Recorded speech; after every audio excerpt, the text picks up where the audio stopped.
Hello, কেমন আছেন সবাই?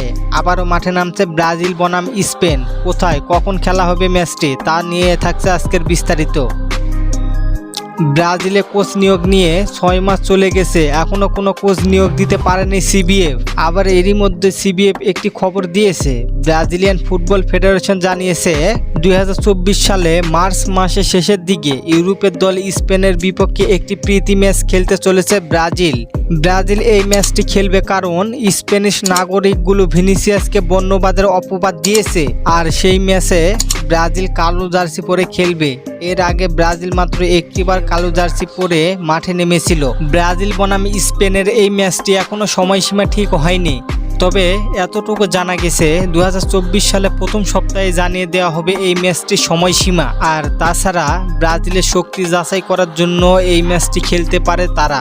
আর এই ম্যাচটি হবে স্পেনের মাটিতেই। ভিনিসিয়াসকে বর্ণবাদের অপবাদ দিয়েছে স্প্যানিশের মাটিতেই, সেই জন্য স্পেনের মাটিতে এই ম্যাচটি খেলবে ব্রাজিল।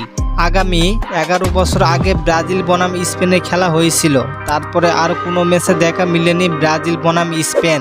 ব্রাজিল ফুটবল ফেডারেশন স্পেনের বিপক্ষে ম্যাচটি গুরুত্বপূর্ণ মনে করেছেন, আর সিবিএফ সভাপতি বলেছেন যেইভাবে হোক না কেন ম্যাচটি জিততেই হবে। ব্রাজিল বনাম স্পেন সর্বমোট 9 বার মুখোমুখি হয়েছে, তবে 5 বারে জয় পেয়েছে ব্রাজিল, স্পেন পেয়েছে 2 বার এবং ড্র হয় 2টি। আপনাদের কি মনে হয় কোন দল জিততে পারে প্রীতি ম্যাচে? কমেন্ট করে জানিয়ে দিন আমাদের। আর চ্যানেলে নতুন হয়ে থাকলে সাবস্ক্রাইব করে পাশেই থাকবেন। ধন্যবাদ।